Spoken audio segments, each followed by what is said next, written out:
Bonjour à tous. Nous avons vu hier que les cieux se réjouissent, que la terre est dans l'allégresse, que les arbres battent des mains, que la mer et tout ce qui s'y trouve sont dans les grandes réjouissances. Et nous nous posions la question de savoir, mais pour quelle raison, alors que notre monde court à sa perte, qu'il est rempli de difficultés et que l'apôtre Paul lui-même le disait à son époque, la terre attend avec impatience le salut. La réponse est donnée dans la suite du texte que nous avons lu hier et que nous allons relire aujourd'hui et suivre le psaume 96, versets 11 à 13. Que les cieux se réjouissent et que la terre soit dans l'allégresse, que la mer retentisse avec tout ce qui la remplit, que la campagne exulte avec tout ce qui s'y trouve, que tous les arbres des forêts lancent des acclamations devant l'Éternel, car il vient pour juger la terre. Il jugera le monde avec justice et les peuples selon sa fidélité. Voilà le sujet de l'allégresse du monde.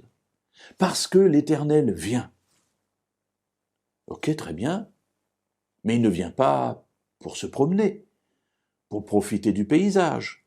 Il nous est dit, il vient pour juger la terre, et cela doit être un sujet d'allégresse, c'est un sujet d'allégresse pour la création.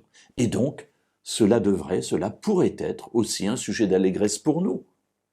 En quoi Dieu qui juge peut-il être un sujet de joie pour nous?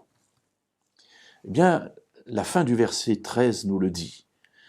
Il juge le monde avec justice et les peuples selon sa fidélité. Alors le jugement de Dieu peut être pris de deux manières. Soit il vient pour condamner, du coup on a peur, on se cache, on ne sait pas quoi faire pour échapper à ce jugement. Soit au contraire, la venue du juge est pour nous l'assurance qu'au travers de ce jugement, il rétablira le droit, la vérité, la justice, la fidélité. En tant qu'enfants de Dieu, nous sommes ballottés, nous sommes parfois persécutés, et parfois persécutés à mort. À l'heure actuelle, les chrétiens meurent dans le monde. Et il y a ce cri de justice qui émane des croyants.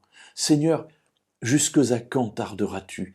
Il faut que cela cesse. Viens juger le monde, viens rétablir toutes choses, de telle sorte que tous sachent que les choix que nous avons faits, que la vie que nous avons menée pour toi était bien ce qu'il fallait faire.